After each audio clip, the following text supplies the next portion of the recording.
You have one new message. Translating. Disney and Pixar's Hoppers is now available on Disney+. You could say that again. Critics are calling it Pixar's funniest movie ever and a wildly entertaining ride. Blizzard Potato. It's certified fresh and verified hot. Now we party. This is incredible! Wow, I am clearing the rest of the day. Disney and Pixar's Hoppers, now available on Disney+. Rated PG. When you need to build up your team to handle the growing chaos at work, use Indeed Sponsored Jobs. It gives your job post the boost it needs to be seen and helps reach people with the right skills, certifications, and more. Spend less time searching and more time actually interviewing candidates who check all your boxes. Listeners of this show will get a $75 sponsored job credit at Indeed.com/podcast. That's Indeed.com/podcast. Terms and conditions apply. Need a hiring hero? This is a job for Indeed Sponsored Jobs.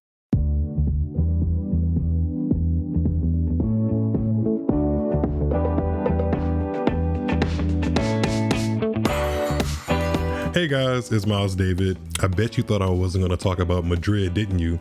You thought I was going to skip it or go into one of my little podcast hiatuses that I do sometimes, but nope. Not this time.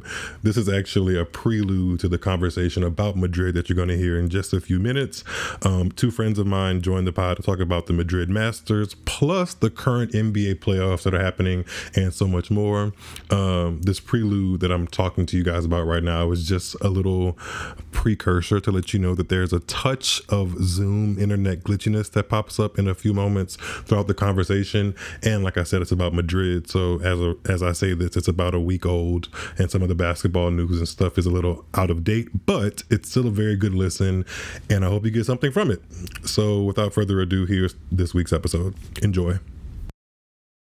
Hello everybody, welcome to another episode of Tuned Into Tennis. I'm your host, Myles David, and I come to you on a mixture of wild events for a Monday. Firstly, because this is the tennis podcast, we have just wrapped up the 2025 Madrid tournament. But as I record this and was just speaking to my two guests today, it is Monday and Met Gala Monday.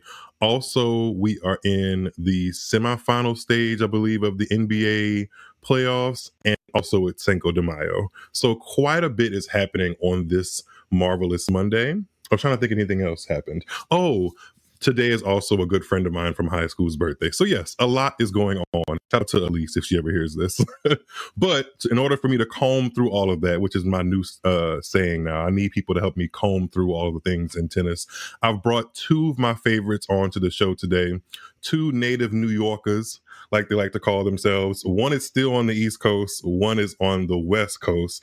I've combined them today to help me go through all the things that are happening in Madrid, as well as give a little basketball flavor, because one of the things I'm trying to do is keep up more than I have in past years.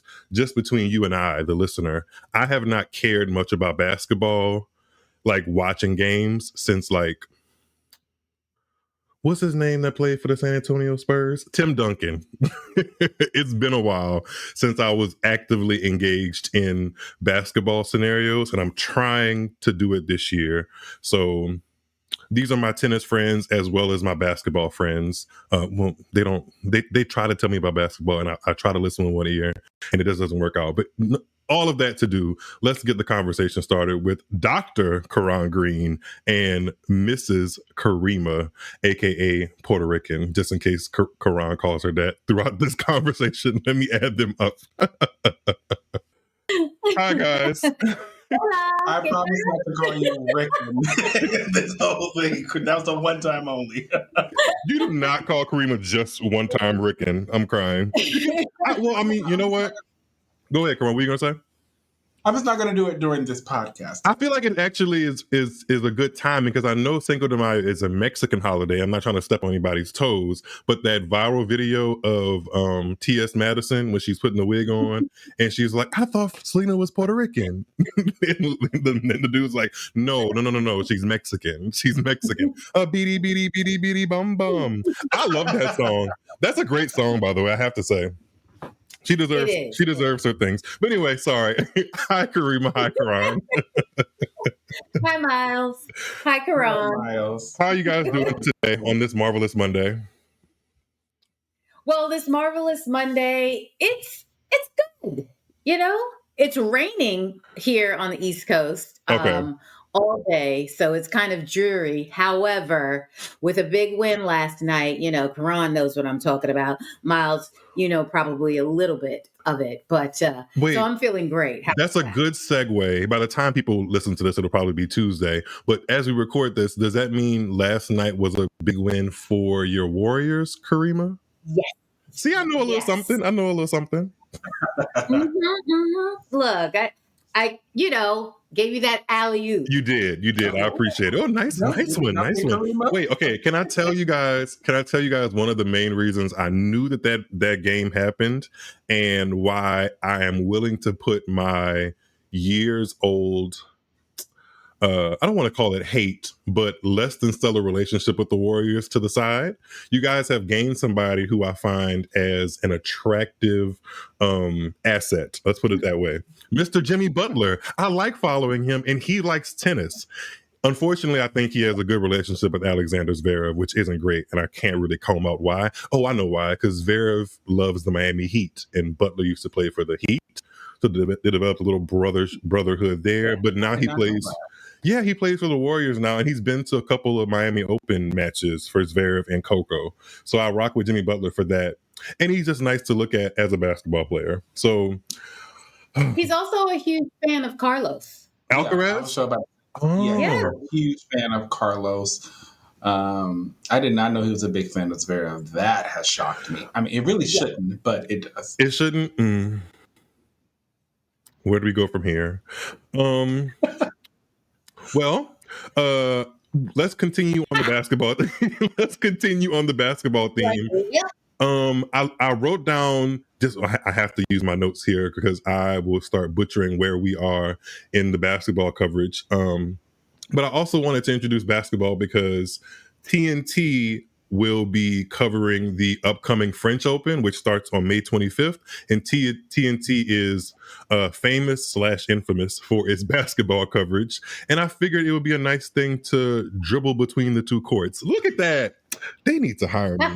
And your complaint about ESPN, how they truly never mark it up to a major. Almost every single night, TNT is talking about Roland Garros during the actual broadcast of the game and after, showing active commercials. And so they really are hyping up their tennis coverage that they're going to have here in a couple of weeks. I love that for tennis and for us, and I'm crossing my fingers that the coverage at TNT does as well as it can for viewership to be good and for it to attract an audience that it may not have attracted in normal years when it was kind of behind the NBC and Tennis Channel paywall. So I'm excited about that for sure. I actually pretty much know they're not going to have the same people that do NBA on TNT doing the French Open, which is good because some of them don't know the difference between Roland Garros and Wimbledon, really. But you talking about Chuck? For the longest time, not for the longest time, but people were like commenting on something he recently said on air about why the French Open was changed to Roland Garros, even though it's always been Roland Garros. But they kept saying Chuck, and I was like, I thought that man's name was Charles Barkley. But that's his nickname, right? Yes. do all Charleses go by Chuck? Is that like a revolutionary thing? Well, it's kind of one of those, like, if your name is Charles, Chuck is the nickname. Kind of like people named William or Charles. People's name is Bill. I still don't understand that one either. You know which one that really perplexed me? Richard Dick. I'm like, what? Like, why would it just makes no sense. I'm not a fan. I am a fan. I think of this Eastern Conference semifinal and Western Conference semifinal lineup that we can go through before we get into the tennis. Should we start on the East or the West as far as who's still in the semifinals and who we think is going to work our way through? Well, last night we had a pretty big win, I would say, for the Pacers on the semifinals in the Eastern Conference last night when they faced off against the Cleveland Cavaliers. I don't think that anyone walked into that series thinking that, they were going to win game one, especially with it being in Cleveland. But last night in Kariemah, I don't know how you felt. I don't know if you watched that game, but I mean, Tyrese Halliburton is coming. And I think that underrated comment that he got from a lot of people has fueled a lot of his enthusiasm. You sure it's not the song right about now. him? Like, what the hell? With the Halliburton? It's not the song that's doing it? No. I like that song. I personally, it is now in my repertoire of songs that I kind of just blurt out loud into the ethos now. I actually didn't know that was a song until a couple weeks ago. I was like, oh. Well, you're busy being a doctor, Quran, so. Right. The good doctor. The good doctor. But no, really starting in the East, with the Pacers going up against the Cavs, yes, it was kind of surprising, but I think that series is probably going to go the distance, I think, because they're I just feel like not evenly matched, but it's a good matchup. And I think that it's going to go longer than, like, it's not going to be a sweep or anything like that, because I just think you have both are really good teams and both well coached. So yes, it was a bit surprising that they took game one, but not too much, because I expect the Cavs to bounce back next game. And I just looked up their regular season schedule, and the Pacers actually beat them 3 of the 4 times. I did not know that, because the Cavaliers this year have been just one of those teams in which you just think about they are rolling. Yeah, they were rolling through the regular season, and so.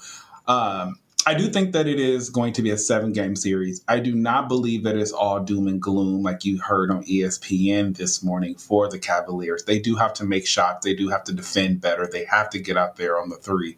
But I think game 2 is they're going to make. Kenny Atchison is a star-studded coach right now. I'm very impressed with him. Who? And also shout out to Ty Jerome, Kenny Atkinson. He is. I thought you said Kenny Anderson. I was like, isn't he a commentator or something? No.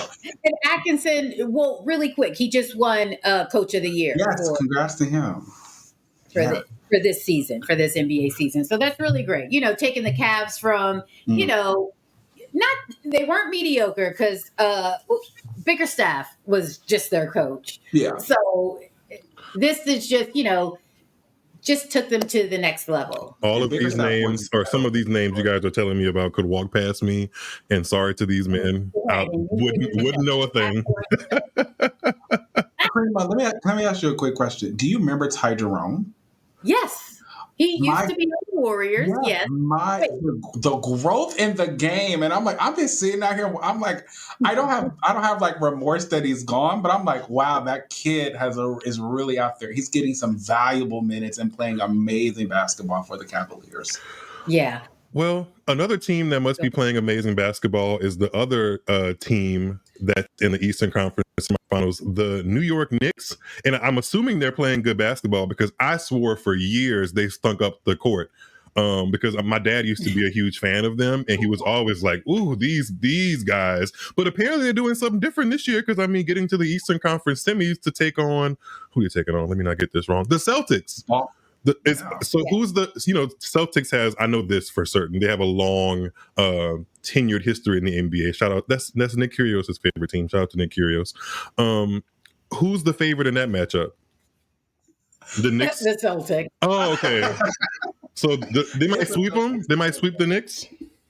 I mean, listen, they could very well sweep the Knicks. That's not out of the question. However, I am giving the Knicks at least one game. Because the Knicks really haven't been really playing their best basketball. So it's going to be tough. It really is. So that's why I'm only giving them a game. So it will probably be a gentleman's sweep, as we call it. Okay. So Tom Thibodeau has a problem. He plays those guys all of these minutes, and they get no rest. And I think that is going to catch up to them with the Celtics. Now, with that being said, they currently are playing right now. It is 25-26 at the time of this recording. And they're losing by 1, but from the field, the Celtics are shooting 29.2%. And you're down. That does not bode well for the New York Knicks in this series. Does that equate? Does that equate to like somebody's first serve percentage being low?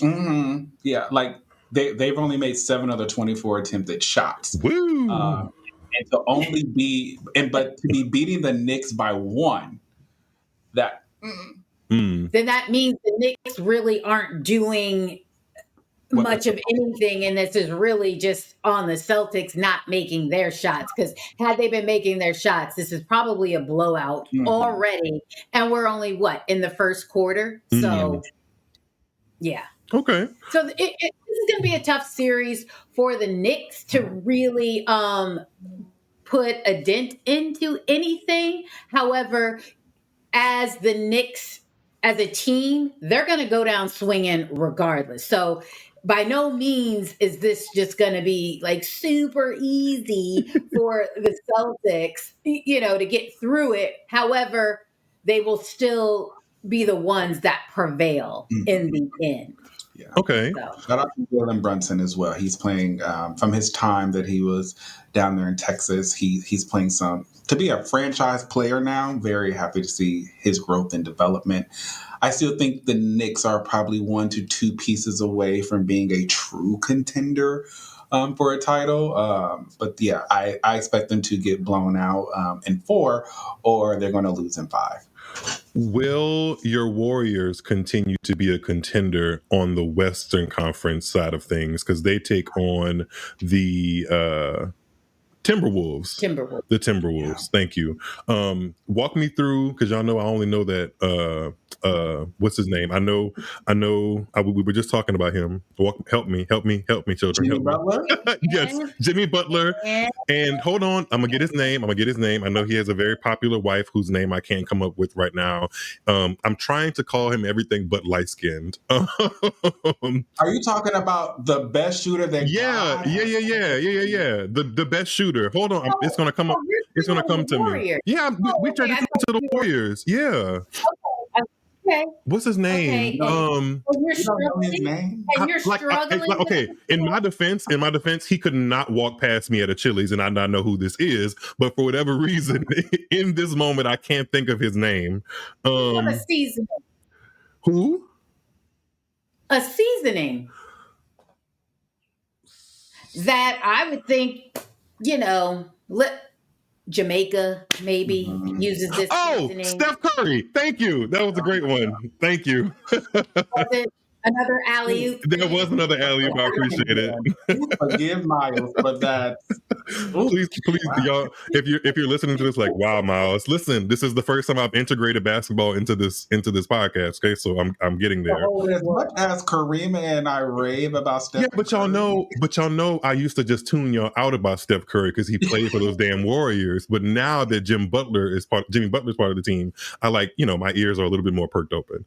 Right. So are they title contenders again? Because I know they've won so many championships in the past season. Are they title contenders and the favorites against these Timberwolves?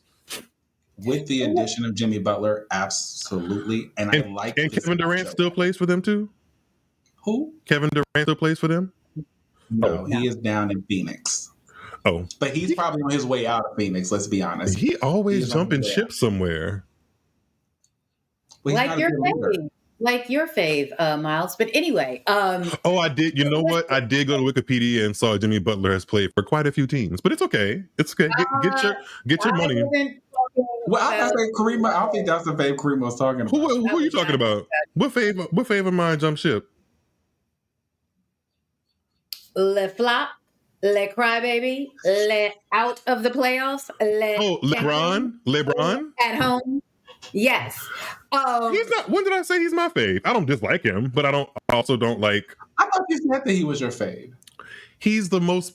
If we're talking if we're talking basketball, he's the person I can talk about the most because I've been watching him. Like he was around when I was still like really tuned into basketball. So that's why I can talk about LeBron a little bit more because he's, you know, it's almost like the Serena effect. Like I can talk about her because she went through several eras of tennis, and LeBron has been through several eras of basketball. No. Okay. Alrighty then. I am right now. No, the Warriors are not favored in this series.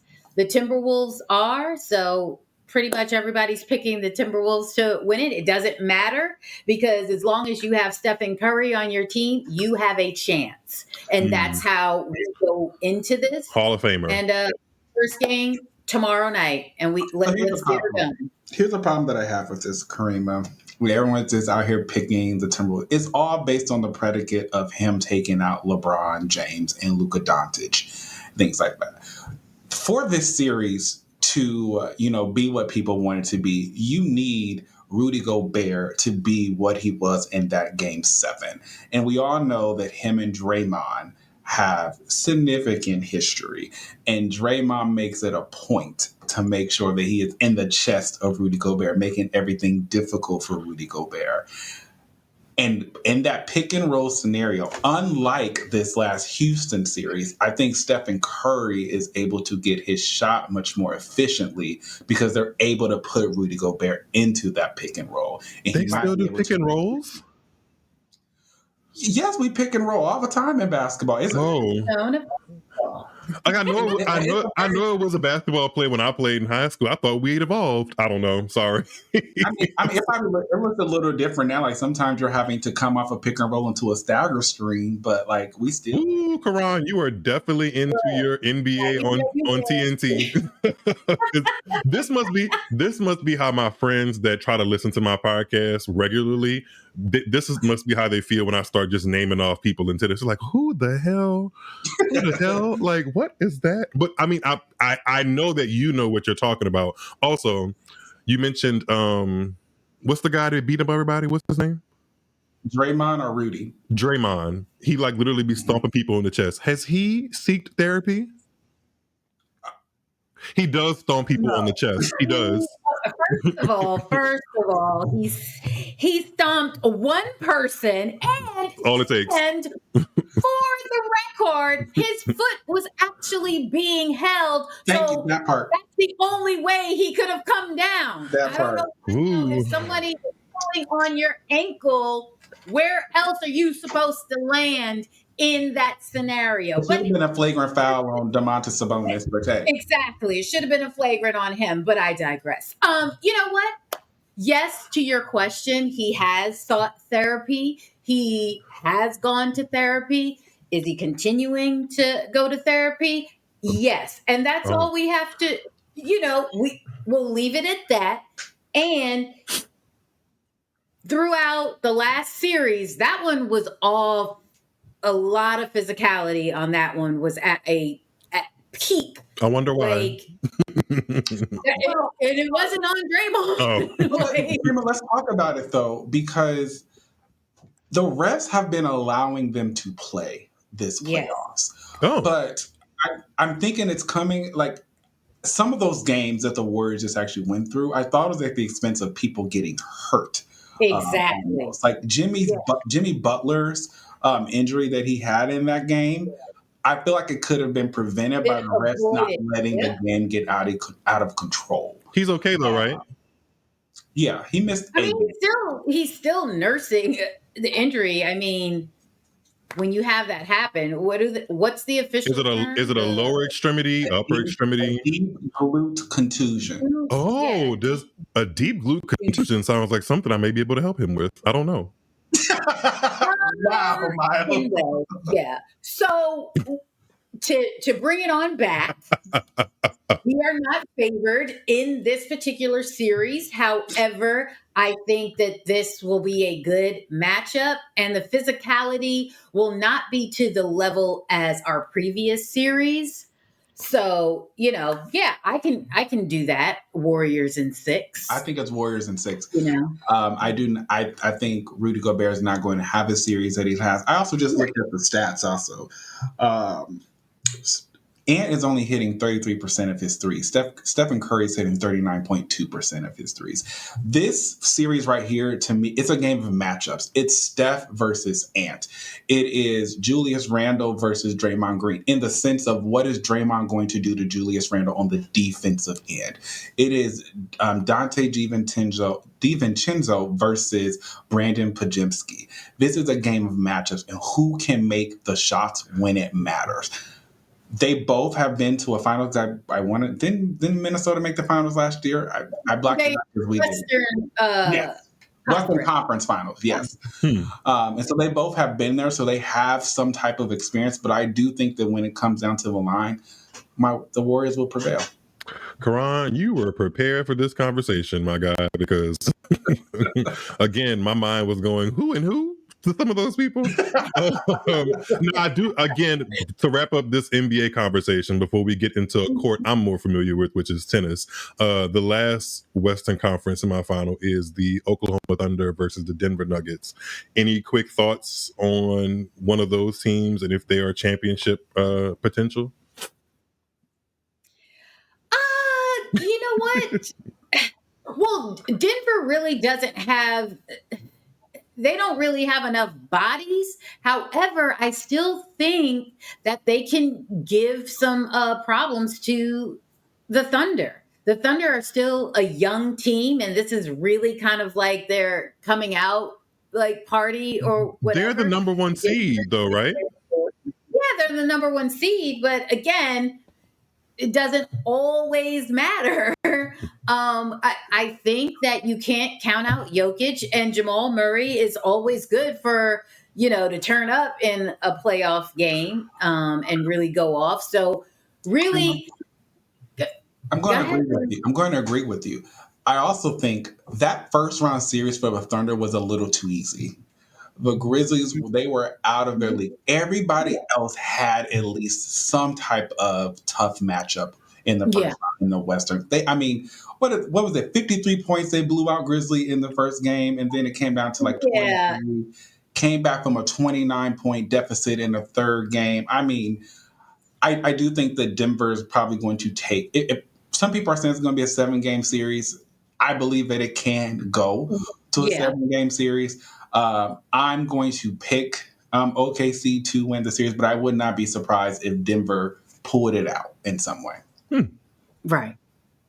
Well, cheering for everybody that they do their best throughout these NBA playoffs. I will be doing my best to at least put it on my television so that I can know what's happening in the case that I end up at a Chili's or a Buffalo Wild Wings and people just come up to me and start asking about basketball, which does happen, believe it or not. And most times I'm just like, yeah, But see, it's on every night, Myles. I know. I'm gonna do my best and do my due diligence to make sure I am tuned. Well, I don't know if I want to say tuned into basketball. What's a step below? What's a step below tuned into basketball? A step below not actually being tuned in, but maybe fair weather. I'll keep my ears. I got my toe in the pond. I'm giving it a look. Okay, let's dip our toes over to a pond and a court that I think we all have been familiar with over the past 2 weeks because they love this new Masters 1000 and WTA 1000 setup is 2 weeks. So it's been 2 weeks of us in the capital of Spain in Madrid, and we have champions at this event to comb through. Similar to how we went through basketball, we're going to start from the semifinal stage of the women and the men, and then work our way through to the final. So let's start with the women in Madrid. Let's start with, I think, what is the biggest headline, if you will, to come from Madrid, which is Coco Gauff defeating Iga Swiatek ruthlessly 6-1, 6-1 in a little over an hour. The only reason it was over an hour, I think, was because Iga took a long bathroom break. But that's neither here nor there.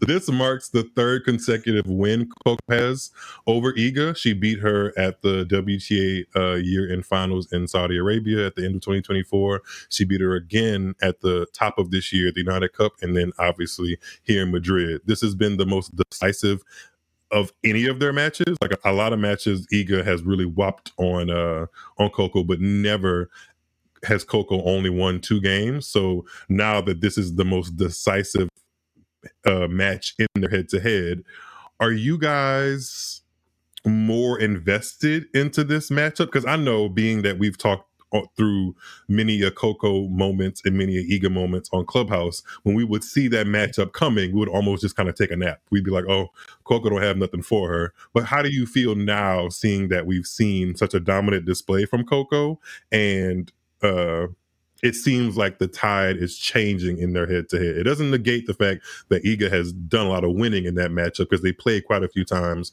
for both of them to be less than 24, I believe. But it does feel like the tides are changing. Who wants to take this on first? I'll take it really quick because I'll be quick. I think look, no, going into this now, when Coco comes up against Iga, because it never fails, they're always going to be on the same side of the draw in whatever tournament it just happens to be. I feel more confident and not so woe is me, or like, oh my gosh, just can't she get a game? It's not that anymore. Like, I feel like Coco's even going into it a bit more confident and kind of with a plan and knowing, hey, if I get down, I know I have some tools that I can use to get back into it. It's not going to be, oh, if she takes this first set, that it's over for me now. I feel like she's going in a little bit more confident. And when you start beating someone who's, beat you down, a lot, you kind of now say, listen, all right, I took my licks. Now she gonna get hers. And that's how I felt like watching this one, breadsticks like that. I didn't think was going to happen, but that it did. I was feeling super confident in her going into her next matchup. All right, I'm being Debbie Downer. I don't think that I'm just there just yet. And the reason I say that is because this year, Iga has not been playing the tennis that we know in which she can play. I think some of that has to do with the doping, not going to lie. And so I'm waiting to also see if this is the true form of Iga. Because what I want to see peak Iga versus peak Coco, for it to tell me what the true head-to-head of this matchup is going to be. Now, I will say, watching Coco run down on Iga, it is very fun for me to watch. I sit, I don't move. I have my wine or my mimosa in my hand, and I'm sitting there like, yes, get her, Coco, get her, Coco.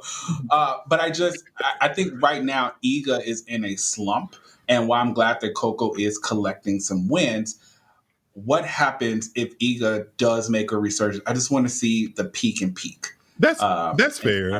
That's fair. Yeah. I do understand that, because you want to feel like the player that we all three of us collectively have been riding for Coco for a while. And I mean, just, it is what it is. We're Coco fans over Iga, and I'll circle back to that in a little bit. But it does feel better when you know that your fave beat somebody when they were up to par, because it's not really fun to see somebody like, kick somebody when they're down. And I do have to say, caveat, we found out from Iga's team that before the Madrid tournament started, she had unfortunately lost her grandfather. So that puts some things into perspective. I will say, before I say this, condolences to her, because I don't want this to be clipped up and people feel like, I'm just being hard on her, because I know what that feels like to lose a grandparent. It's not fun. It can be traumatic. However, it makes it harder to analyze like where she was throughout the tournament, and specifically in that match, especially when Coco came out the way she did. I can imagine her tennis not being up to par like it has been this season, plus that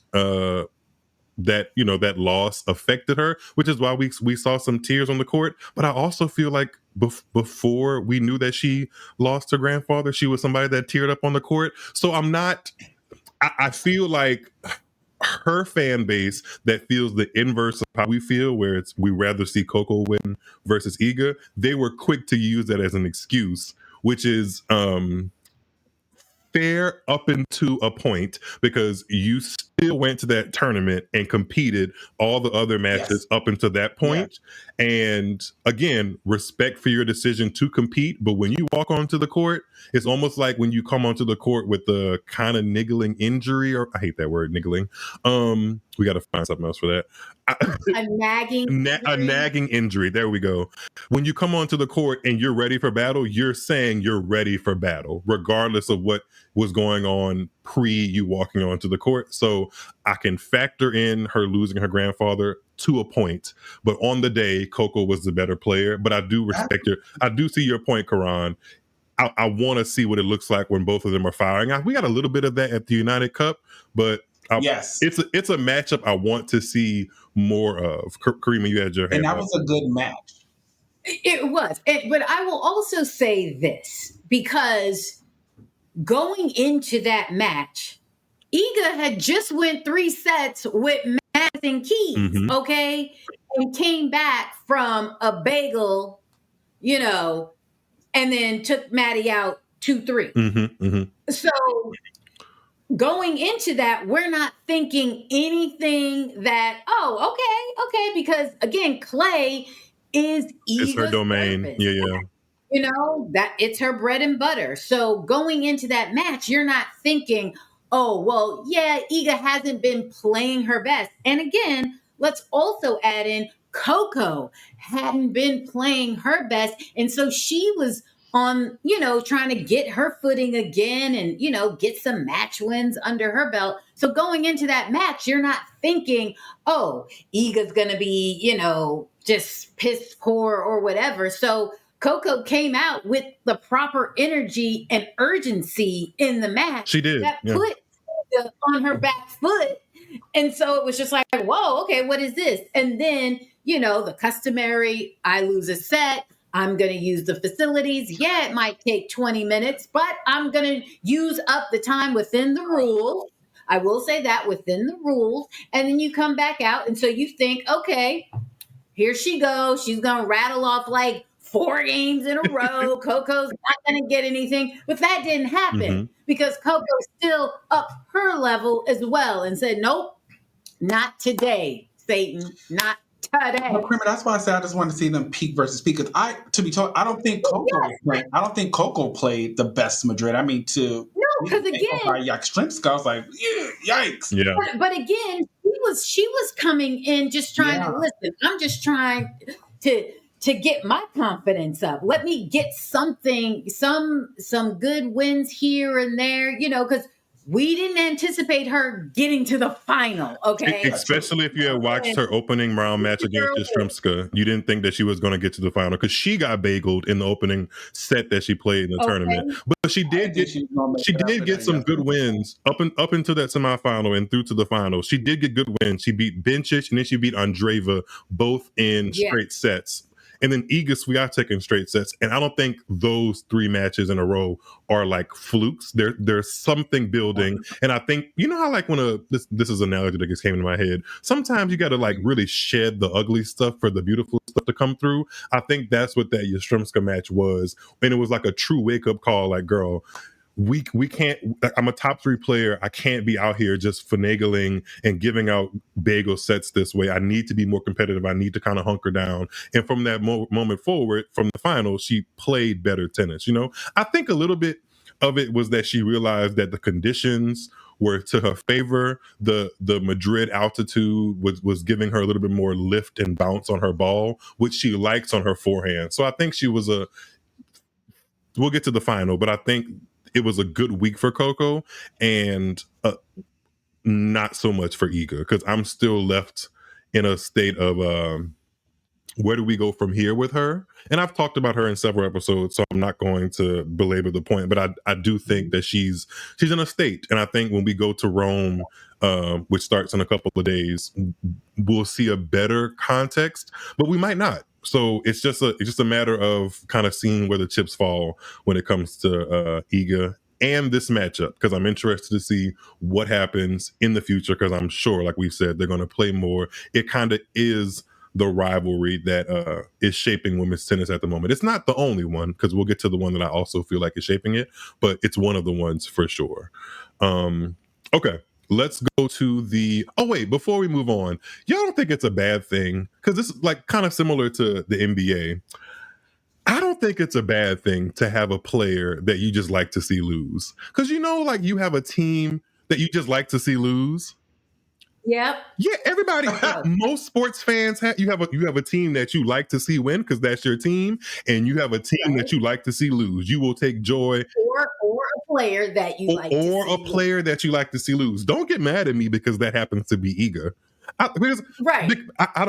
Y'all have seen me take online heat because Iga is the player I like to see lose. It just is what it is. I can like to see her lose and also respectfully say that she's a darn good tennis player, a future Hall of Famer, all of those accolades she deserves. But I like to see her lose. She's in that category. I think it's the doping scandal. To like give a reason why, it's the doping scandal that I don't feel like was handled very well, and I'm still side eyeing. Honestly, it just might be a me thing, but I'm side eyeing a lot of people in terms of doping, because I think tennis has something going on right now, and she was caught up in the matrix of that. So I'm not 100% with the whole my melatonin was just contaminated. I would love to know the odds of melatonin being contaminated with a specific substance that is on the WADA banned list for being a performance enhancing drug. Like, what are the? I can't get jiggy with the likelihood of that. Plus, she visually looks like Justine Inna to me, and Justine Inna was also someone I like to see lose. So she's not benefiting in that lane. Plus, her gamesmanship. She has never ever admitted to having a clear double bounce when she's running down a drop shot. She's never done that. That annoys me. And that damn kickboxing jump kick thing she used to do. Oh my God. All of those things have culminated into me. Don't forget hitting her racket. Yeah. On for a serve, like hitting in the middle of the opponent point. is. Yes. She gets passes from the general tennis public for that, and she don't get it from me. I think her relatively like quiet and demure kind of disposition allows some of that stuff to kind of be forgotten, but not over here. I watch too much tennis to just forget all the things that are kind of adding up as to why she is the person I like to see lose. Again, respectfully, she just is. She like to see lose, but we'll let her. Is there somebody else I like to see lose, or you like to see lose, Quran? No, you like to see lose. We ain't got to talk about her because she wasn't even in the semifinals. Irrelevant. Next case. We can't. I know exactly what you're talking about. We talk about tennis too much, my friend, for me not to know you're talking about. We can kind of segue over to what she has gone on. I'll try to give her a shout out, even though she don't deserve one. The second women's semifinal was Aryna Sabalenka defeating Alina Svitolina 6-3, 7-5. I feel like the scoreline gives a little bit more justice to how that matchup actually went. It pretty much was in Sabalenka's racket, as most of her matches are, from the very beginning. Sabalenka's only lost once to Svitolina. She likes the matchup. Svitolina gives her a consistent ball to hit and doesn't really vary up the pace enough to bother Sabalenka, nor can she out-hit her. So it's kind of just like if Sabalenka's on her game for the most part, even if she's playing 80-90% at her full clip, she's likely going to beat Svitolina, and that's kind of what we saw. Speaking of players I like to see lose, Svitolina has never been relevant enough for me to say that she's in the category of liking to see her lose, because she's pretty much like semifinal Svitolina. If she goes into a semifinal stage of a tournament with the big dogs like she was in Madrid, like it was 1, 2, and 3, I believe, as far as seeds. I mean, top 3 players in the world, Iga, Sabalenka, and Coco. we're all playing. Mhm. It's just hard to imagine her with the trophy. But if you drop down a couple rungs to the 250 and 500 level, that's where she has swept up. That's not to negate some of the big titles she's had in 1000s or whatnot, but I'm not. Some people are trying. I've seen people like in different mediums in tennis say like, could she be, rounding in the form for the French Open? Do y'all know how many? Yeah. Do y'all know? Svitolina? Yeah, Svitolina. Do y'all know how many times and opportunities Svitolina has had to like really get her hands on a Grand Slam trophy? I don't see it happening now. She's not a Halep. She's not a Kerber. I don't think that. Yes, she does. I don't. Those two people right there. They. What's that look for? Because Kerber, one of the Yeah, Kerber. Anyway, a great Grand Slam champion. Woo, go Kerber. Anyway, I don't think that she has she doesn't have the ability that Halep and Kerber has. And she doesn't have that one shot in which she can go to that she can depend on that's going to get her that point that she desperately needs. She basically has to defend. She has to defend her butt off, but then she also has to hope for her opponent to make some errors for her to win matches. And I just don't see it for her. So whoever said that she was rounding into form for a French Open run, Maybe not. yikes. Kariemah, I know we don't see. I think we do see eye to eye actually on the Svitolina hill that she's chosen to stand on for quite a while. Feel free to expound, Kariemah, because I think you know what I'm talking about. yeah, the whole handshaking, non-handshaking to Belarusian and Russian players, but they have to specifically have the Russian flag or Belarusian flag because if you are Russian or Belarusian and you play under a different country flag, then it's, hey, still shake your hand. So there's really no rhyme or reason at this point because for those who are just new to this tennis thing, Svitolina is Ukrainian and, they're at war with Russia. Well, Russia's at war with them. Yeah. And, so Svitolina has taken, a stance and she will not give the handshake after the end of a match to a player who is from Russia or Belarusian if they play under those flags. So, but there are other players, i.e., Rybakina, who is Russian, born in Moscow, to Russian parents. And Why do you say Moscow like that? I'm just saying, and she plays under the flag of Kazakhstan. But hey, Svitolina will walk right on up to that net and shake her hand. I just, Okay. I don't understand it's waters that I try to tread lightly because every time I try to talk about it, somebody's like, you don't know what it feels like to be at war in your country. Listen, personally, maybe I don't.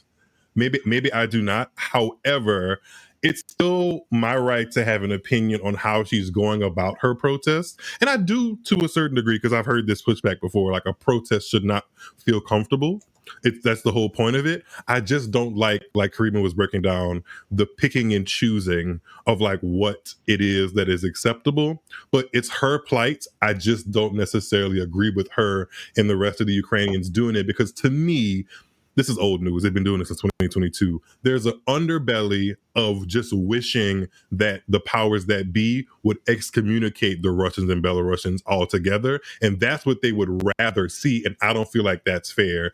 Whereas the WTA, the ATP, the tennis organizations have done their darndest to make sure that we acknowledge that there's unrest between these two countries, but we cannot hold the tennis players accountable for what their country representation is doing. And I feel like Svitolina has merged the lines between a tennis player and the country they represent, because I personally would feel a certain type of way if somebody didn't want to shake my hand because I was a U.S. citizen. I would understand if they were from a country where the U.S. has just completely wronged them, which is a lot of countries. I would understand that, but it wouldn't necessarily be Myles's fault. When you walk up to the net, you're shaking hand with the player you just did battle with, which really has nothing to do with what country they're from. And I'm just not a fan of that. I'm not like a handshake police, but it is strange that she does everything else with the player, warms up and share locker room space and all the other things, but shaking hands is where she's like, nah, I can't do that. Like, okay. Karan, you have feelings, Karan? I am on the total opposite spectrum Oh, than brother. you and Kariemah on this. And I think y'all know this. I just think that for me, when I think about this, she said the reason that she shakes Rabakina's hand.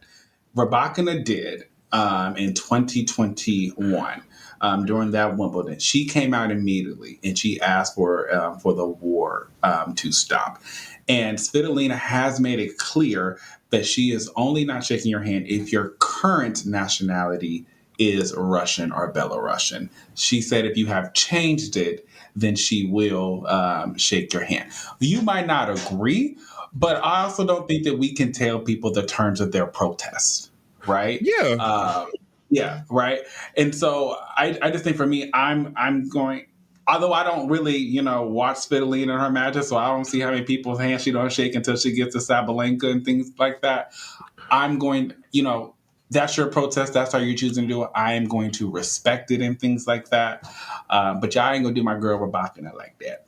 That's the only thing I really want. It's just continuously awkward on the women's tour because Sabalenka had to play 2 Ukrainians to get to the final. She had to beat Kostyuk and Svitolina, and neither of those players were interested in shaking her hand and making it seem like Sabalenka is now like a poster child for this war when she's done her darndest to say, hey, I don't support this. And they're just giving heat to her. I think it took her a while to do that, and I get the argument. I get the flip side. You get the why it took her a while, right? I do get the why. Okay. I 100%. I'm not going to negate that, right? Because Vladimir Putin is somebody who will lock you up in a second, and I don't like saying his name. He gives Voldemort energy. Yeah, yes, yeah, I agree. Like the name that shall not be mentioned. Yeah, but the name, I understand why Sabalenka did not want to do that. And I understand why Sabalenka goes out to those matches against Ukrainians and whips up on them. She's just giving her added fuel. Added fuel. Not that she needs it, but Okay, we've talked about the 2 women's semifinals. Let's get down to where the bake was shaked and the nitty was grittied. I don't know why I just said that, but it worked. We were looking at a final between Arina Sabalenka and Coco Gauff. Sabalenka defeated Coco Gauff 6-3, 7-6. Now, let's get into the chatter of it all, because I don't know if you guys saw, but there was a lot of online chatter on Twitter and Instagram with, people having big sweeping emotions. Because I don't know why, I think I do know why the big sweeping emotions come out for Coco Gauff and Sabalenka matches, because it is, in my opinion, the rivalry that has the most layers to it that people can enjoy, because it's a real juxtaposition of styles and 2 clear, like, different personalities, but still engaged and entertaining at the same time. There was a lot of chatter about it not being a good final and almost particularly bad. I don't think it was necessarily a performance from either of them that I would hang up in the Louvre. I don't think it was a top 10 performance or like something that they could look back on and say, hey, this is one of our best matches we've ever played against each other. But I also don't think it was as bad as some people were making it. And a lot of that energy came from Coco Gauff's fans because I think they were just upset that she lost. But you got to put it in context, because we're talking about the same lady who struggled to beat Uchijima. Shout out to Uchijima. She got the quarterfinals of this tournament, but lost to Benches in Indian Wells, lost to Magdalene Net in straight sets in Miami, lost to Jasmine Paolini in straight sets in Stuttgart. So you can't, like, the tennis season is ever evolving and rotating. So you can't necessarily, I'm not saying you can't, but I don't think it's fair to Coco to look at just the final performance and kind of give her the blues for not winning and coming up short. Where do you guys fall on, like, the quality of that match and, like, some of the takeaways people have been seeing online? I'm not gonna say it wasn't the best quality, right? Coco can't have 8 double faults. I will say that she can't have 8 double faults in a final. Can I be? Wait, let me just interject. That actually, that number sounds kind of good compared to other numbers I've heard. Well, yes, but to the point, she just can't have 8 double faults Fair. in a final when you're facing someone who you both have had some pretty good battles in the past and things like that, and you're trying to win a final. You can't, Coco. You just can't have 8. What I'll say to her about the fans, it is always doom and gloom. She had 2, Kariemah, sorry. So Sab had 2 double faults during that. It is always doom and gloom, and it just really feels as if the fans, like, they tear her down more than the Iga stands, than the Sabalenka stands. And it is funny to me because one match it is she can't do this, she can't do that, and then when she wins, it's, oh mama, I love you, you're the best woman in the whole wide world. And I'm like, you were just running down on the girl 2 seconds ago. But the match to me was okay.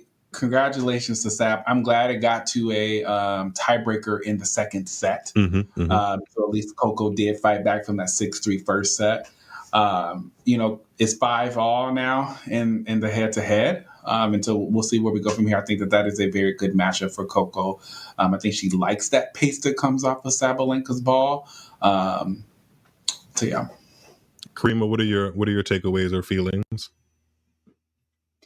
I thought overall it was still a good showing from Coco. Again, she had been struggling this season. So she was in a little slump. So getting to the final of a 1000, you can't, turn your nose up against that. And yes, she did get it to the tiebreaker. She was taking on the number 1 player. It wasn't like she was taking on Uchijima or whatever in the final. I don't know her last name, but I'm just saying, like, she.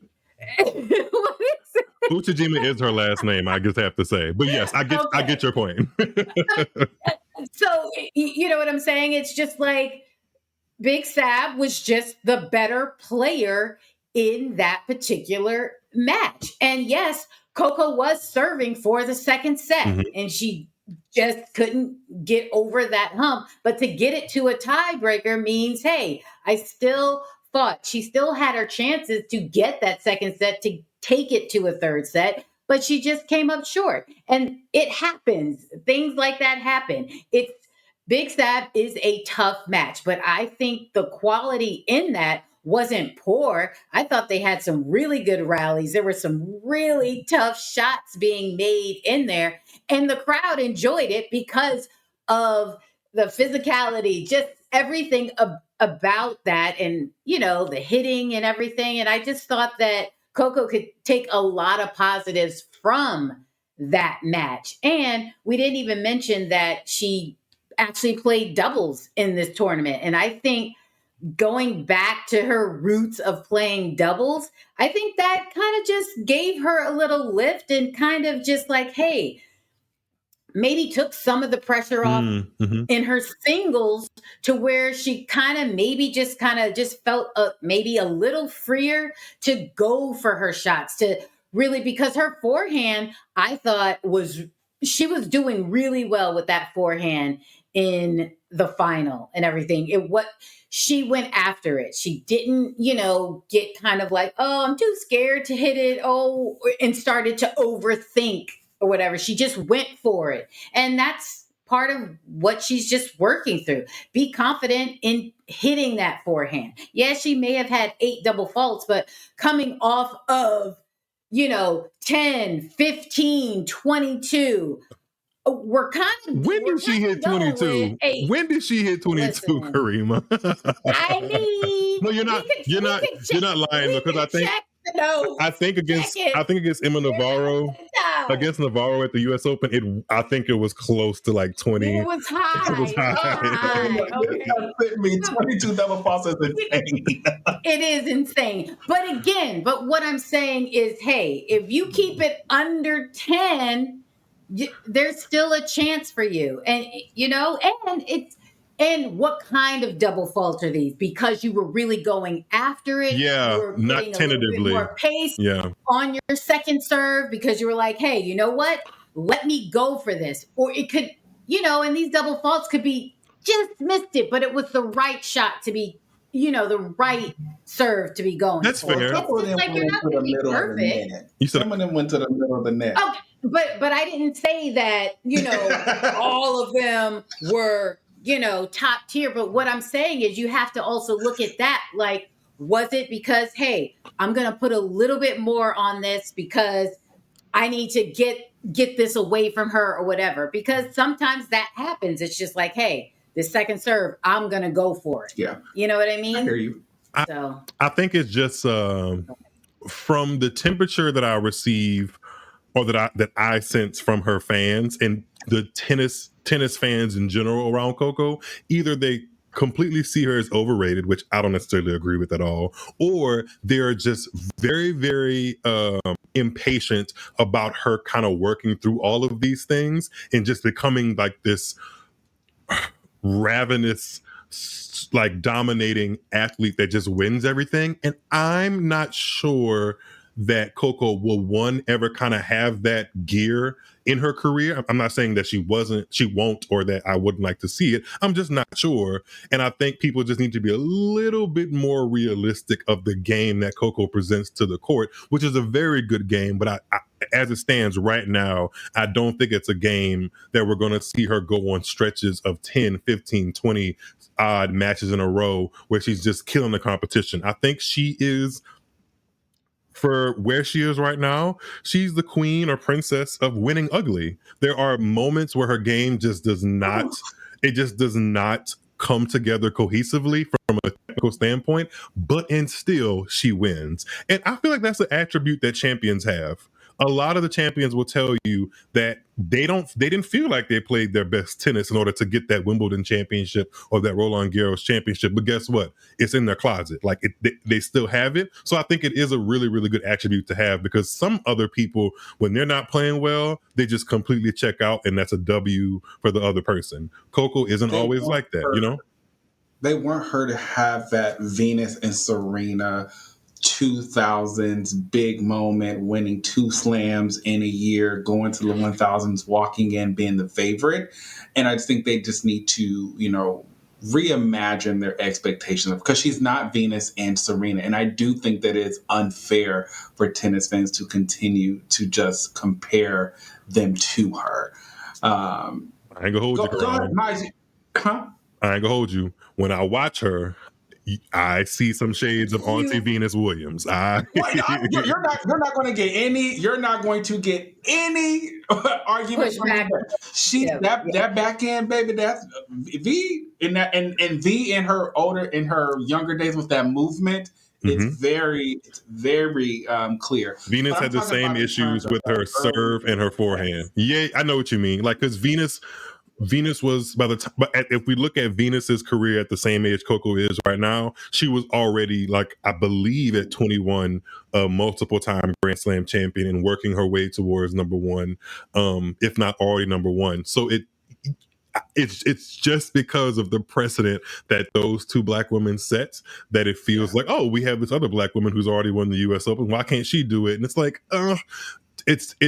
it's similar journeys, but it's not the same. And you just kind of need to respect where Coco is in the journey. And I just wish people could kind of just be real with themselves and understand that Coco might get to a spot where she is like a dominant figure. But for right now, she's always in the mix. And I think it works for where her game is right now. So for her to like kind of knock off some really, really wonky beginning of the tournament moments and find herself in the final is good indication of where she is, especially where she goes on to Rome and Roland Garros, where Roland Garros, she's never lost before like the court. I think she's only lost before the quarterfinals once. So there's something about that court in those conditions that she really likes. So to have a final run underneath her belt is a good thing.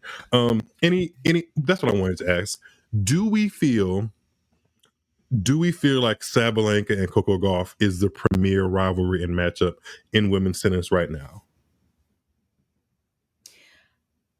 You know what? Woo! The crowd is tough. I can see it. Well, you know what? It's rivalry. I just think we all get up for when they play. It's just like, for me, must-see TV, because you know there's just going to be this intensity there. You know, so if there's really any kind of you're going to see Coco and Big Sab. Like, you're going to be tuned into that.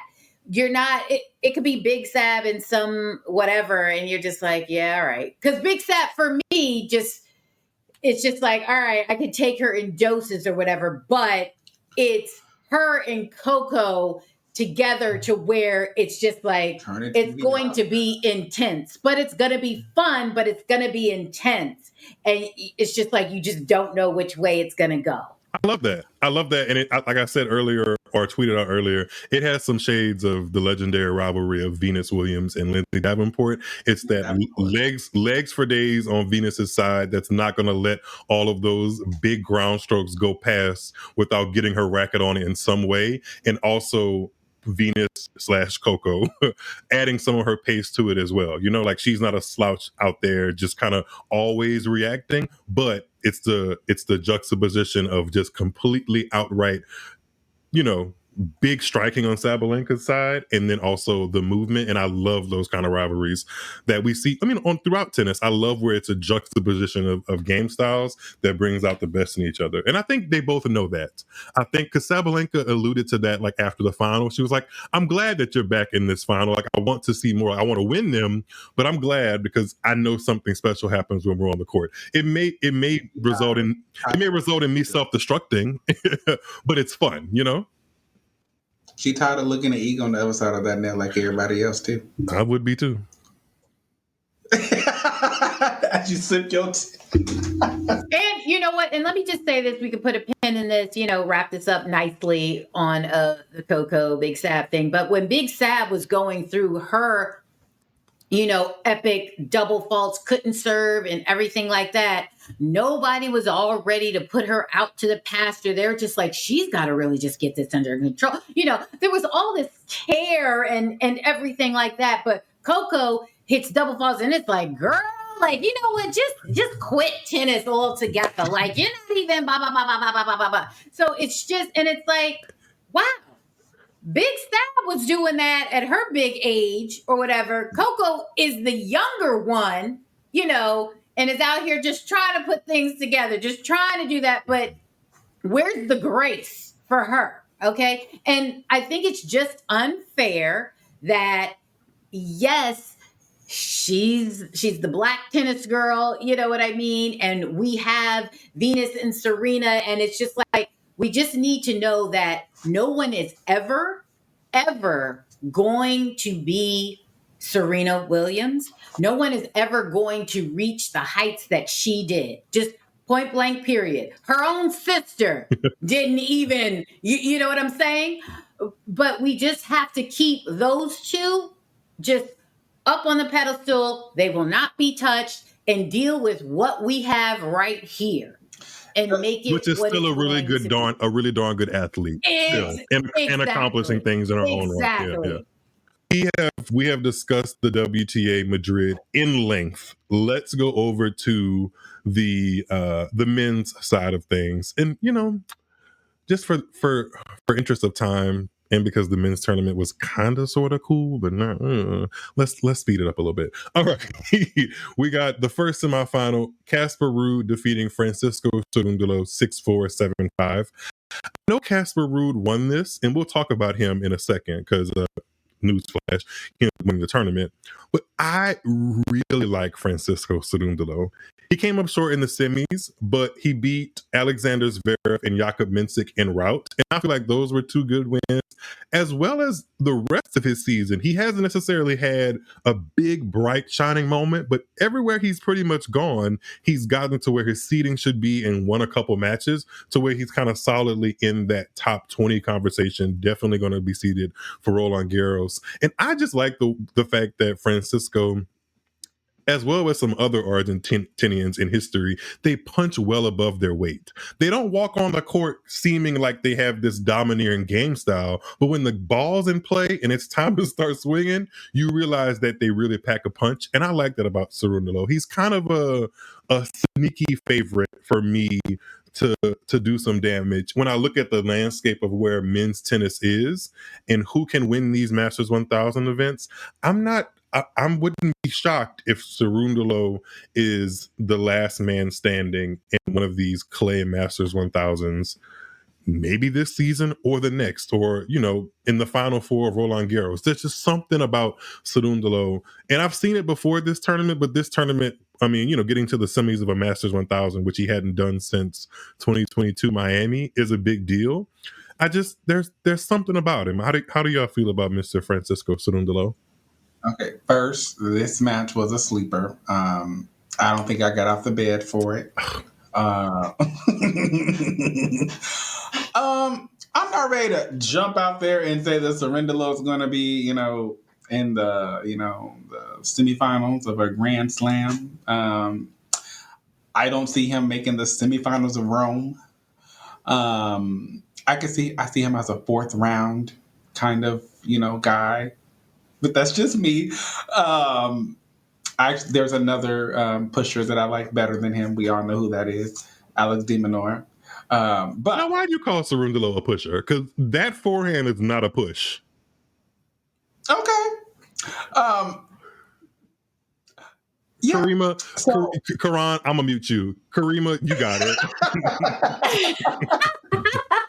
Listen, I didn't even watch the match because, first of all, it's a men's match. No, I'm just kidding. Oh, well, they do it to women's matches, so it's fine. No, but I wasn't around at that time to watch that. But I do enjoy watching Francisco play, so there's that.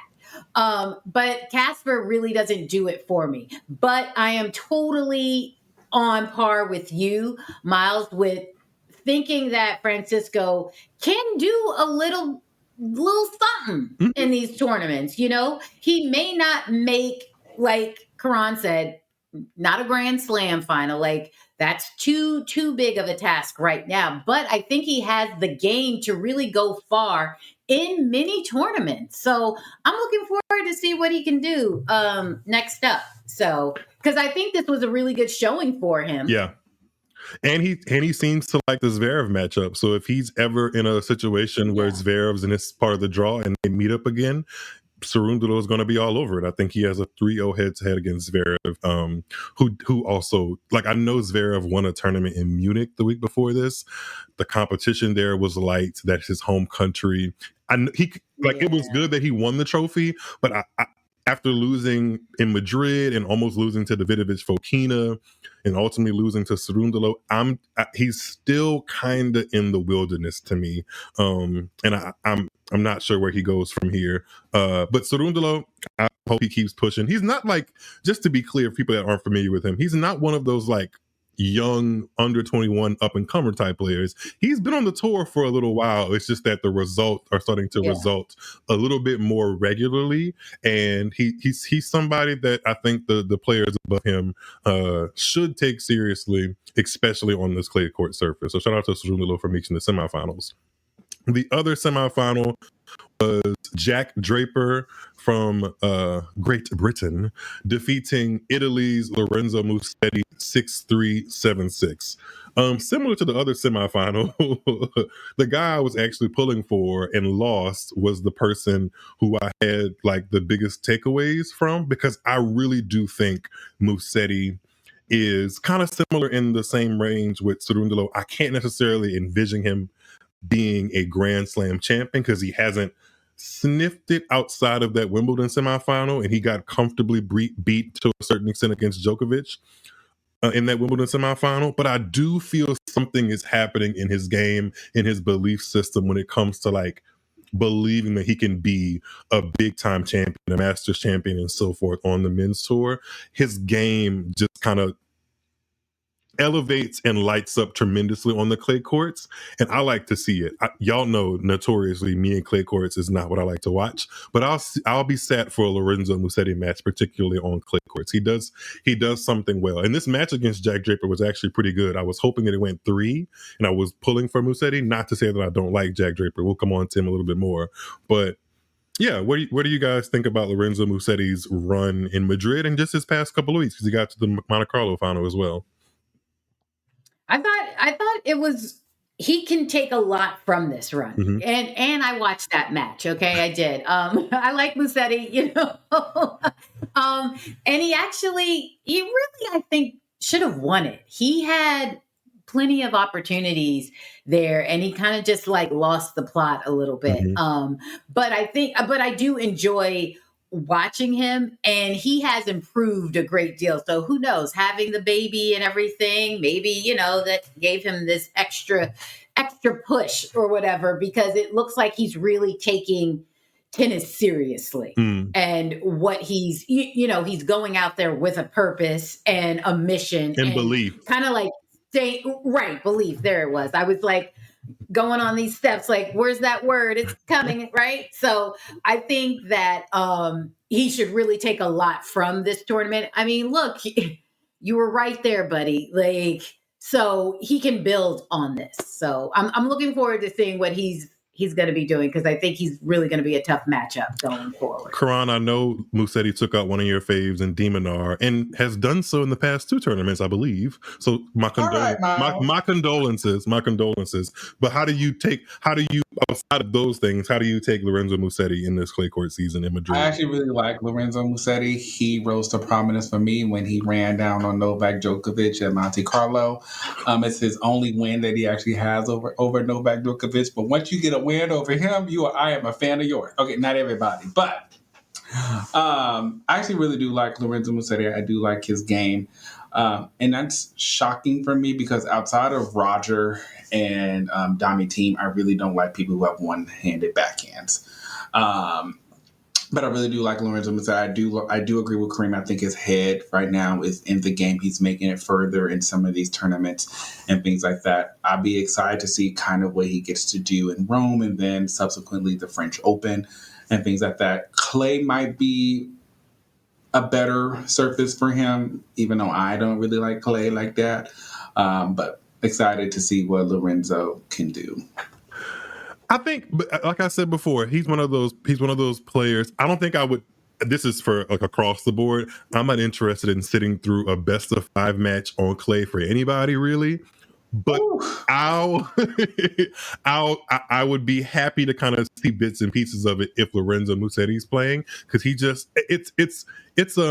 it's a trope that I feel like a lot of one-handers kind of fall into, like, oh, their game is so beautiful, but he does have a beautiful game, and I think there's more to it outside of just having beauty. That is some effectiveness and pace and really attributes that can trouble his opponent across the net, that are kind of revving up in Musetti's game. And I, for one, am buckled in for wherever that goes. And he's now a top 10 player. So I think he realizes that he can hang with the big dogs. And I hope that just increases his confidence and doesn't increase his like anxiety and you know, put too much expectation on himself. Because it's fun to watch Lorenzo Musetti when he's free flowing and enjoying the tennis, because he just has it like that.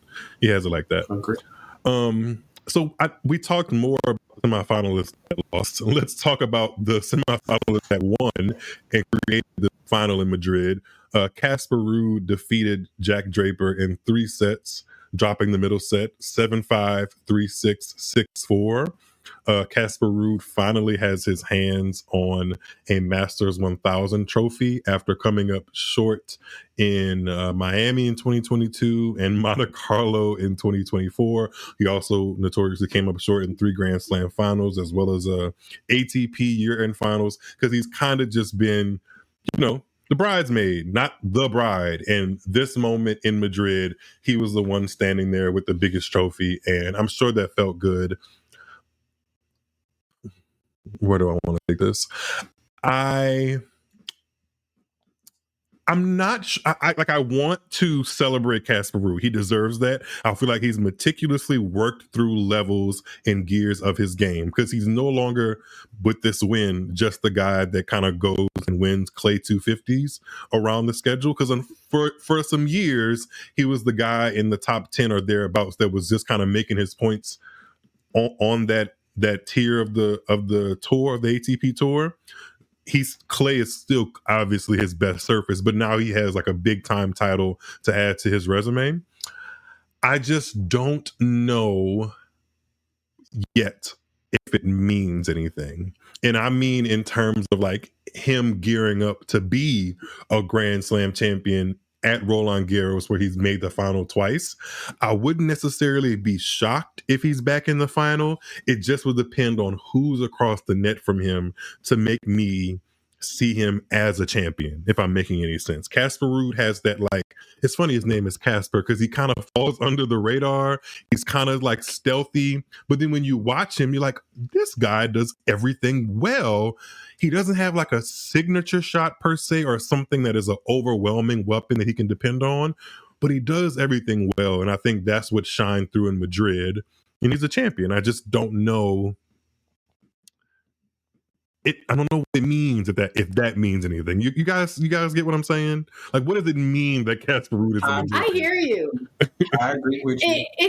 Yeah. Again, you hit it right on the nose. It's who is going to be on the other side of that net in that final. That, hey, if Casper does make it that far, it really depends on who that opponent is for you to have any faith that he's going to be the one that holds the big trophy at the end. Mm-hmm. Because it has to be like some rando or whatever for you to feel like, you know what? Casper's got a shot here, because other than that, I feel like he's going to just be one of those winners of 500 and a couple thousands here and there type of champion, not the big dog. So I'm with you. It really depends on who is going to be in that final he's going up against, providing he makes it that far. But the problem is the people that we know who is probably going to make that final is a Carlos Alcaraz, a Yannick Sinner. Yeah. I will put Novak Djokovic in there just because. Well, you still have to. I mean, it does have to, even though it pains me to do so. I will put a Zverev there, which I would love to see a Zverev versus him matchup, but Casper ultimately coming through and winning that match, things like that. Yeah, but we have to be honest. If we're talking Roland Garros, Zverev he made the final last year, so we do have to put him into that category that he can make final. I don't think Casper Ruud has what it takes to be a Grand Slam champion. I don't think the game is there, because when you go up against a Carlos Alcaraz, you have to be able to make shots. Now, he has beaten Carlos before, but can he do that in a best of 5? I don't think he has a... Well, you wanted to say he don't have a shot in hell. That's what you wanted to say. He don't have a chance in hell. And he also doesn't have a shot against Yannick Sinner. I think there's too much offense from Yannick Sinner. Yeah, I do think that, while you guys were saying that, it brought me back to when I was in Dallas this year, because Casper Ruud made that final and he lost to Denis Shapovalov.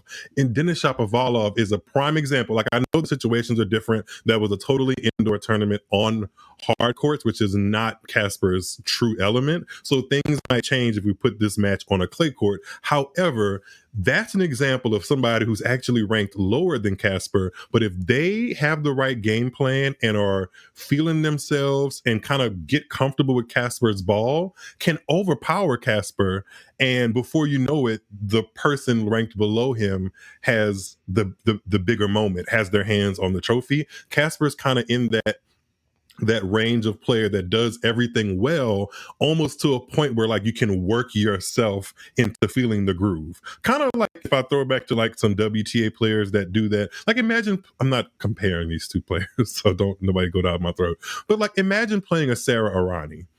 Like even if you start off that match sticking it up, she's going to keep giving you the same kind of ball and the same kind of performance throughout. So if you just stick it out long enough, you may be right back in that match before you know it, even if you did start it off stinking it up, especially if you put that in a best of 5 format.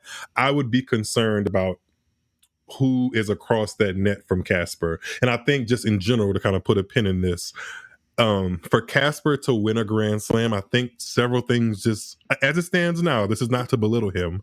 I think things just kind of have to fall his way. I think certain players and certain seeds need to be knocked out before he gets there. And if they are there, they need to be playing at a very lower clip than we know that they can be for him to be a champion at Roland Garros. I think Roland Garros is his best shot. He would say is his best shot to be a Grand Slam champion. I just think some things got to fall the right way, which is hard sometimes in sports. Yeah, it's hard. Can I ask a question to both of you? Mm-hmm. Where the heck did Jack Draper come from? When did this man start making 2 Masters 1000s in a year? In the same winning Indian in 2 Wells. months. in 2 months. I mean, like, he has exploded out of nowhere for me. And I hear people talking about he's an early favorite for Wimbledon. Yeah. I don't know if he can do it in 5. That's still to be determined. His Grand Slam pedigree to me still needs some work, because I know he made the semifinals at this past U.S. Open, and he did it. Like, that is on his resume for sure. It's just when you look at how he went through that draw, like we were kind of talking about Casper Ruud, a lot of things fell his way for him to end up in that semifinal. Players played below par, players were injured, all of those things. I'm not mad. I can't say that I'm mad that Jack Draper is now a top 10 player, because, I have a soft spot for lefties, and he has this very overwhelming presence about him on a tennis court now that I feel like players are finally feeling. I think it was always there. He just didn't necessarily believe in it, and there weren't results that made people fear him. But I think he has weaponry in his game. Like, he uses his lefty serve pretty well. He has a huge forehand. His backhand's a little stiff, but it's not terrible at all. He has good court coverage for a guy that's, pretty that's pretty sizable out there. So I'm not mad at the come up at all, but it is a little like, well, damn, Jack Draper's a top 10 player. Top 4, but right? Top 4? 5. But his conditioning is going to be under a microscope, because he doesn't really have that, kind of like, he hasn't locked that down yet. He's working on it, I think. Again, he's working on it. But like you said, best of 5. Let's see. Can you really withstand all that? Because I watched him at the US Open. I was right there. He's a big dude. But again, he was struggling in that match that I was watching. He was going that heat. Your boy, Alex de Minaur. Yeah. I believe that he did beat Alex de Minaur. And it was just like, dude, Alex, he's got the engine to do that. But, Jack just hanging on for dear life. You know what I'm saying? So just as it goes, as you go deeper in the tournament, how is your conditioning? Can you really withstand that? Mm-hmm. That's all. I don't think in the past Grand Slams, I want to say it happened at Wimbledon last year, and it happened at the Australian Open this year versus Carlos. He had to retire. Retiring due to him physically not being. And I know at that Australian Open, he did play a very grueling match right before. He was just physically spent and things like that. But to win a Grand Slam, I think the champions still find a way, even when they are physically and sometimes mentally exhausted, to get it done. And I don't know if Jack Draper has that just yet. I'm glad to see him as a 1,000 champion and making these 1,000 finals. I agree with you, Myles. I do like that big forehand, and that one that's going around on Twitter right now, that forehand up the line is pretty nice. But I don't, can he do it when it counts, and will that fitness stand up is important. Who did we bring up, Quran? Jack Draper. Oh, you brought up Sarah Irani. That lady caused that lady, when I see her at Italy and here in a couple of days, I'm tripping her just like she made Venus trip over her foot. I cannot. I might cut that from the record. Maybe I won't. I don't know. I am fine with Jack Draper. I just think there's still things that need to be proven, and we shall see. We shall see, but I do, and I like his inclusion in the mix of those like 21, 22, 23-year-olds that are going to be the Grand Slam finalists of tomorrow, if you will. And I would love to see him in the mix with a Carlos, with a Yannick, with Arthur Feast, with another lefty, Ben Shelton, Lorenzo Musetti, Holger Rune. All those guys, I think, should be interchanging Masters 1000 finals and just doing it up, because I think that's just so much fun. And he has the game style that I think can handle and compete with all the people I just mentioned. So I'm not mad at Jack Draper kind of elevating his his status. Okay. Alrighty, we have talked through the men. Let's do some other tennis news and kind of tidbits before we get on out of here. Some parting thoughts, if you will. Kariemah, your fave, has finally got her hands on a trophy. Miss Naomi Osaka won the 125K title at the WTA level, which is a challenger level title, in Saint Malo, France. She won 5 matches in a row on clay for the first time ever, and this is her first title of any kind at any level since the 2021 Australian Open. So I think this is a step in, I was going to say like a good direction, but I think it's a step in a direction. And she should be very proud of the fact that she was able to hang through for 5 matches in a row, regardless of kind of what the quality of opponent was. She's a champion, and I feel like that must feel good. How do you process that, Kariemah, knowing that she's your fave?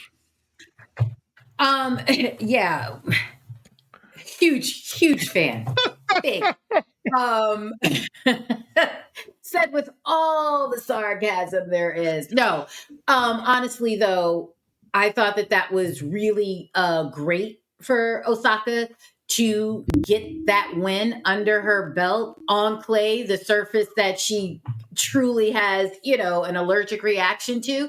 But I think that's good to just kind of go into something, but no, to put yourself out there, a 125, but that's what you got to do. If you really want to be better on a surface that you have struggled on, then you go there, you put in the work. And that's what I saw with that, is that she said, you know what? I'm going in there.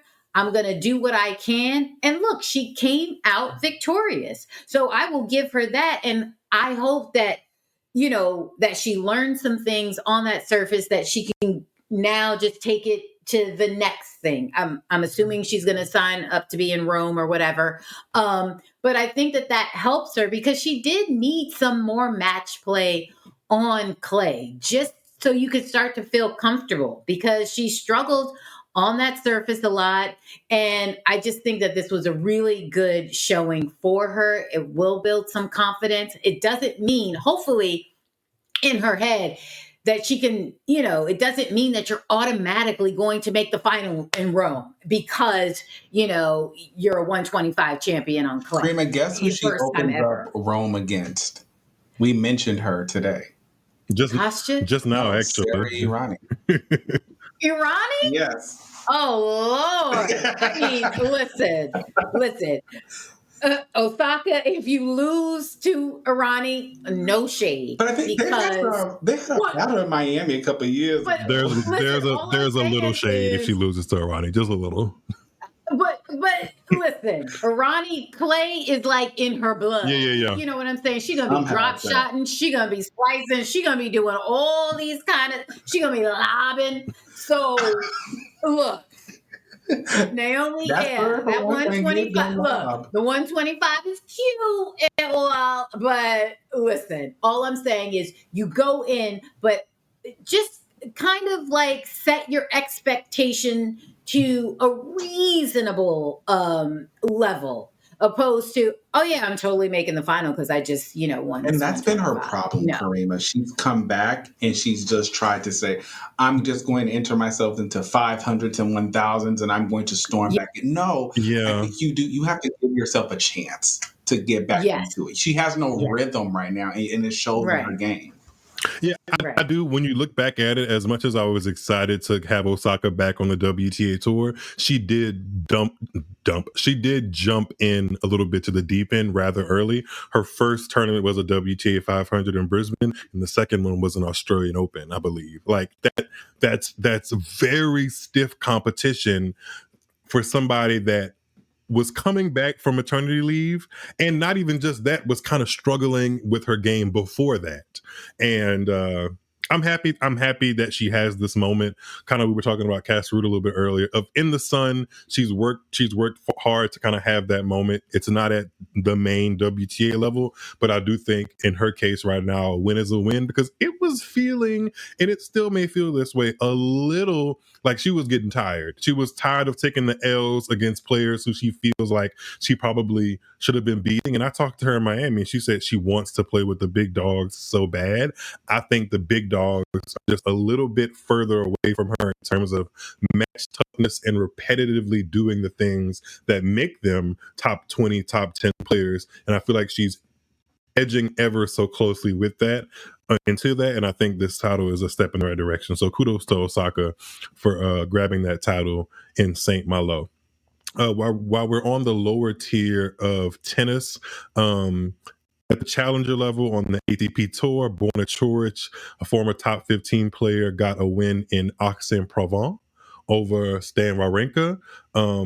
And that is his fourth challenger title of the year. I believe Borna Coric is back now up into around the top 80 in the world. He took it seriously when he said he was going to drop down and get some match play. I mean, obviously winning 4 challenger titles is a lot of tennis to be played. So he's probably not somebody I'd be wanting to see in the early rounds of a Rome or a French Open, just because he has so much winning underneath his belt. Shout out to Borna Coric and Stan Wawrinka. Kudos to making that final. But at 40 years old, this is not age shaming. I do think that he should kind of start looking at where the retirement ceremony is going to happen, because he's had some very iconic moments in tennis, and I don't think he's going to get close to like repeating those any moment. But he loves the game, and I think that says something. But you can love the game and not be a professional athlete. He hasn't been useful for what I need for him to do in a couple years, many years. Yeah. And that's been to take out Novak Djokovic. So, Stan, it is amazing. You've had a great career, but it's time to hang it up, my guy. Yeah. I actually just watched. Go to TNT. I actually just watched some highlights of Wawrinka beating Djokovic in that French Open final, just for fun, because it felt good. That was a great It's match. glorious, isn't it? Maybe not so glorious. Somebody else who went down to challenger level, somebody that we all know, and it's just not looking great as far as momentum and confidence on the court. And I'm talking about Felix Auger-Aliassime. He went down to the tournament in Estoril, Portugal, also a challenger, and lost early, just as he did in Madrid. The whole reason he went down to that tournament in the first place because he lost early in Madrid, and he was the top seed in Portugal and lost in straight sets to a qualifier at a challenger, which when you put all those things together in the pot, and look at the sentence I just said, losing to a qualifier at a challenger in the first round, of which you were the number one seed. It's not looking too bright for my guy. And I don't know what he needs to like kind of sit with himself and realize things need to change. Because if they don't, I know Clinton, who you guys are familiar with and has been on the show before, Clinton said he jumped ship. He's no longer like expecting big things from Felix. And unfortunately, this result has made me question if I want to stay on the ship or do I want to grab my life vest, because just jump off, man overboard. Titanic. Because guess what? Listen, Rose, no, forget it. No, because this has got to be the bottom for Felix now to say, you know what? I've got to make some changes. I mean, this has to be it. You laid it out perfectly, Myles. Because if this is not the bottom, where else can he go? Yeah. How much lower can he go before he says, you know what? I've got to make some changes. He can go to the park, Kariemah. He can beat people at the park. Listen, at the way he's looking right now, I'm burdened. A senior career. Not you unburdened about what has been. No, Quran, I'm burdened by what has been, because I'm very burdened by what has been, because I still remember and I have such vivid imagery of what Felix Auger-Aliassime can do. Like, he is an insane talent, an insane mover. I think he has weaponry on the court, but when I watch him, it's just a complete shell of himself. And unfortunately, I'm left with the feeling that he is not with a team that is in alignment with drawing out all the good things that are in his game and improving the things that need to be improved. I'm sure I sound like a broken record to somebody because I've said this before, but he just needs to change things to elevate his game. Everybody around him feels like at certain points, maybe not consistent because everybody ain't improving, but at certain points they're changing things. They're fixing this, tweaking that to get the most out of their game as they can in a very short span career, which is tennis. You only got about 10 to 15 years of playing this before a knee or a shoulder or a wrist are just like, I've had enough. It's repetitive and it's monotonous. The window of opportunity.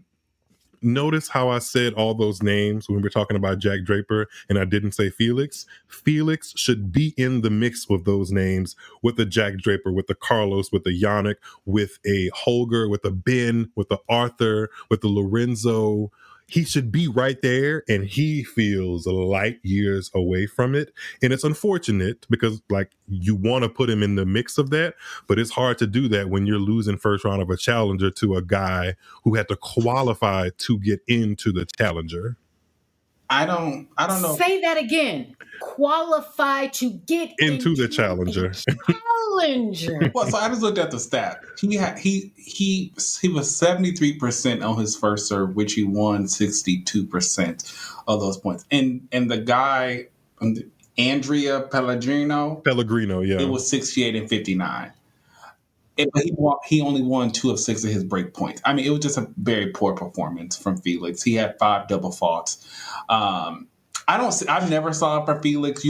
We used to have these things in Clubhouse where we would go. It was Francis versus Felix. I'm on the Francis train, and I really need for him to step up and show me something, because he might be going down here to these challenges and losing first round to Andrea and whatnot.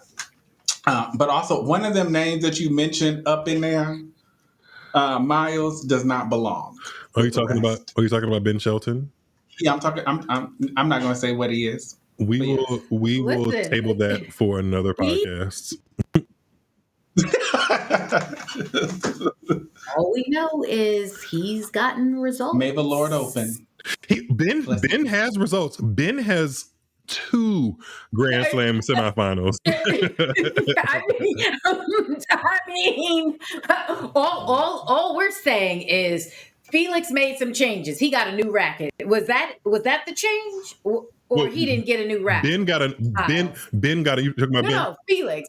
I want to know about Felix. The change that he has made, the only change, he got a new racket, right? No. That's what it was? He didn't do that. And it's not even, I would say, he didn't even do that. the only thing he got was a new kit, Kariemah.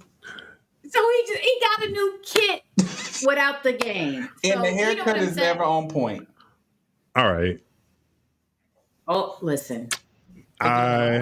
Felix has this is the bottom. All he can go now is up. Are you sure? So are you make sure? the necessary changes. Are you sure, Kariemah? Because I'm praying that he does, because with all that talent, you just don't want to see it go to waste. So if this is your mission, if this is your passion, then you take a long look at what has transpired and you say, you know what, cut a check to this new coach or something. Something's got to give. Yeah. But go ahead, Myles. Take us. All right. Some more tidbits as we wrap up. Oh, by the way, that tournament that Felix was in, 20-year-old American Alex Mickelson ended up being the champion, and he's somebody that's kind of under the radar. I watched him play in Houston a couple weeks ago. So shout out to him. So we are in Rome this week and for the next 2 weeks. That officially means that Jannik Sinner is back from his sabbatical. And he is going to be back in the draw. The Italians are already raving. The official Twitter accounts and Instagram accounts from the Italian Open are basically just slobbering all over themselves at the idea of having Jannik Sinner back on tour, which I can't be mad at. That's his Grand Slam for his country. So that's something to look forward to. I'm sure there'll be lots of talk about his opening match and how he looks and all that stuff. Alexander Zverev is the defending champion on the men's side. He could use a good boost of a couple of matches. We'll see if that happens. It might not. And then Iga Swiatek is the defending champion on the women's side. So both of them could use these last 2 weeks or so before Roland Garros to get some things going, because it's been touch and go for both of them. So that's where we stand with Rome. Also, while we're in Rome, I guess let's add this little interesting Italian tidbit. 17-year-old Tyra Grant, who was born in Rome and the daughter of former St. John's University in New York basketball player who played overseas, Tyrone Grant. She just switched her national representation in tennis to Italy. She had previously been under the United States representation, and she won 3 junior Grand Slams in doubles with fellow teenagers Clervy and Gungwe and Igovic, who she befriended while she was on the junior circuit, which I don't think she's on the junior circuit per se, but she is working her way to the big leagues, and she got a wild card into the main draw of the Italian Open. So we will be seeing her, and just a name for the future to keep an eye out. So that's where we are with that. Before my computer decides to tell me I have no more storage, because it keeps telling me that for some reason, is there anything that you guys wanted to add or talk about in terms of Rome, or anything else that we talked about today? Two things. I'm excited that Carlos is back. I think that I'm at a point now where on the men's side, I am uninterested in it without Carlos. He makes tennis fun for me. Again, even though that Netflix documentary made me cry like nobody's business. However, in other news, I actually just looked up the live rankings. Iga Swiatek would be ranked 4th in the world.